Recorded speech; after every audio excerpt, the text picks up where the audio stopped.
Какво би станало, ако някоя държава нападне България?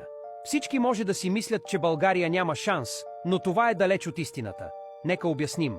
Веднага биха могли да влязат в действие защитните сили на България. България е класирана на 62-ро място с 215 танка, над 7420 превозни средства, готови за сухопътен бой и военноморски сили, разполагащи с 4 фрегати и 3 корвети. След няколко часа след атаката НАТО ще реагират.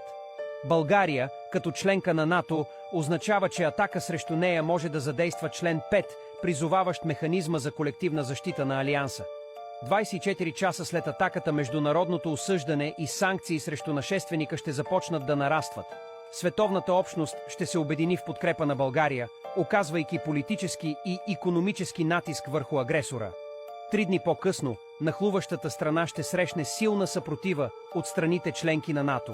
Българските сили и граждани, подкрепени от НАТО, ще използват ефективно своята стратегическа позиция и военни средства, докато постигнат значителна преднина. След една седмица ситуацията ще ескалира, когато силите на НАТО ще се мобилизират, предлагайки военна подкрепа на България и демонстрирайки способността на Алианса за бързо реагиране.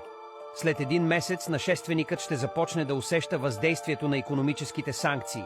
Международната изолация ще нарасне, което ще направи кампанията неустойчива.